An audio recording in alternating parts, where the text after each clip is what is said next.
बिस्मिल्लाहिर्रहमानिर्रहीम अस्सलाम वालेकुम and very good morning to all of you. मैं अमजद अली दोहा कतर से। हम लास्ट टाइम बात कर रहे थे चैप्टर नंबर 3 केमिकल बॉन्डिंग की, और उसमें आज हम डिस्कस करेंगे very important topic hybridisation theory. सबसे पहले हाइब्रिडाइजेशन है क्या, ये मैंने लास्ट लेक्चर में भी आपको बताया था, दोबारा बता देता हूँ कि ये एक प्रोसेस है जिसमें एटॉमिक ऑर्बिटल जिनकी एनर्जी भी डिफरेंट हो, शेप भी डिफरेंट हो, वो आपस में मिक्स अप हो के नए ऑर्बिटल बना देते हैं जिनकी एनर्जी भी सेम हो और उनकी शेप भी सेम हो। तो इस प्रोसेस को हम हाइब्रिडाइजेशन कहते हैं। और ये जो नए न्यू सेट मिलता है ऑर्बिटल्स का, उन्हें हम कहेंगे हाइब्रिड ऑर्बिटल्स।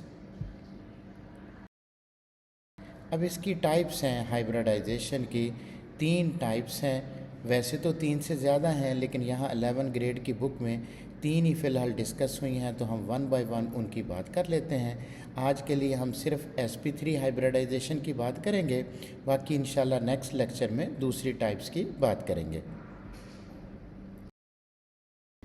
sp3 हाइब्रिडाइजेशन में ज़ाहिर है 1s और 3p एटॉमिक ऑर्बिटल आपस में मिक्स होते हैं, और मिक्स होने के बाद 4 नए हाइब्रिड ऑर्बिटल जो है ना वो मिलते हैं। इसकी जो बेस्ट एग्जांपल है वो मीथेन है। मीथेन में sp3 हाइब्रिडाइजेशन होती है और उसकी शेप टेट्राहेड्रल है, और उसमें बॉन्ड एंगल जो है वो 109.5 होता है। मैं अभी थोड़ा इसको डिटेल से थोड़ा एक्सप्लेन करता हूँ।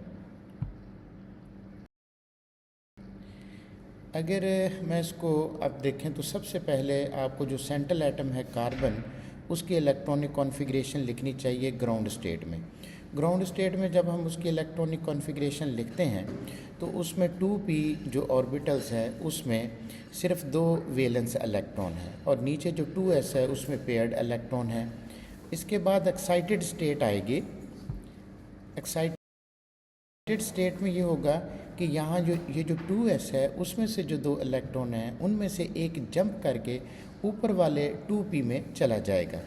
तो इस तरह से एक्साइटेड स्टेट में 2p के 3 एटॉमिक ऑर्बिटल में 3 इलेक्ट्रॉन होंगे, और ये जो नीचे 2s है उसमें 1 इलेक्ट्रॉन होगा।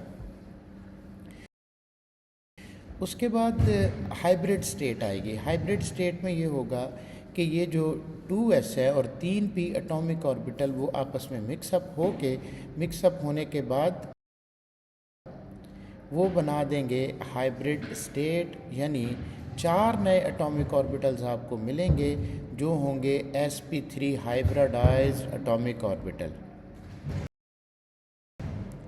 और हाइब्रिड स्टेट में ये जो sp3 हाइब्रिडाइज्ड एटॉमिक ऑर्बिटल्स होंगे तो हर एक में एक एक इलेक्ट्रॉन होगा, और वो अपने आप को अरेंज कर लेगा टेट्राहेड्रॉन के 4 कॉर्नर्स में।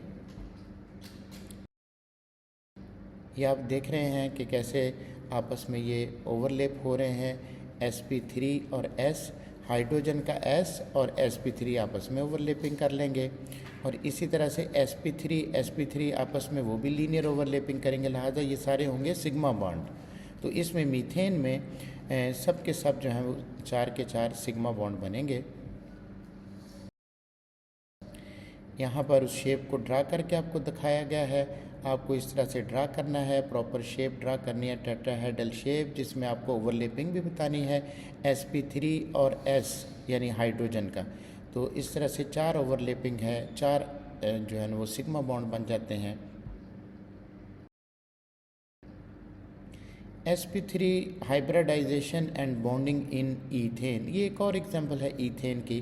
पीछे जो हमने बात की है वो मीथेन की, तो ईथेन जो है उसके अंदर भी sp3 हाइब्रिडाइजेशन ही होती है।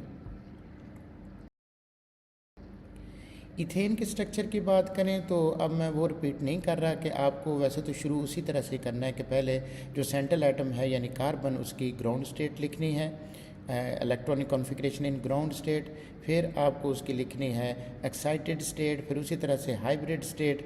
तो वो सारा करने के बाद फिर आपको नेक्स्ट आना है स्ट्रक्चर ऑफ ईथेन की तरफ।